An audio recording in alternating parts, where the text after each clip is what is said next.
Mr. Magaziner from Rhode Island, you're recognized for 5 minutes. I'll yield to Ms. Ocasio-Cortez. Thank you. It continues to seem as though there is confusion about the substance of the amendment itself. Several references to a but.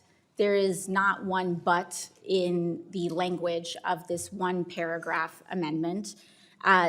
Public health impact is a neutral term. It does not specifically cite negative impact. But importantly, many of us have traveled throughout the country to varying different sites of energy production. I have visited with families who say that they will be near an extraction site and at different times of the day their lungs start burning. I personally represent an area of the country that has some of the highest childhood asthma rates in the world. In a parallel committee that I also serve on, the Oversight Committee, we conducted certain investigations on the exposure of people to PFAS and the inordinate amount of reproductive cancers and other cancers that have been developed due to exposures nearby airports, military sites, et cetera. People deserve to know if they're being poisoned. People deserve to know if there's no health impact. People deserve to know if they're living near a place that is helping them or hurting them. And that is the basis of this one paragraph amendment. There have been so many times in history where people have been told by companies, by governments, that what they are near is safe, and they find out later on that they were not.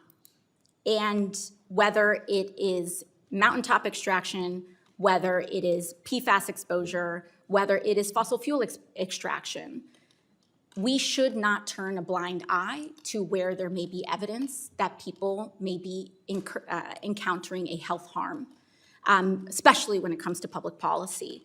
So that really is the substance of this amendment.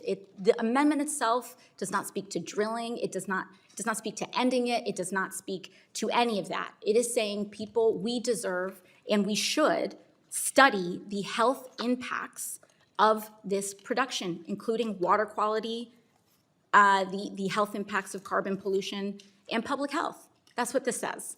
I don't know what language other folks are reading, but the paragraph is right here. I believe it's been provided to everybody, and I believe that people deserve to know if they are safe or if they are unsafe when exposed to certain extraction sites. And with that, I yield back to Mr. Magaziner. Thank you. And I'll just say again, this amendment does not strike a single word from the original text.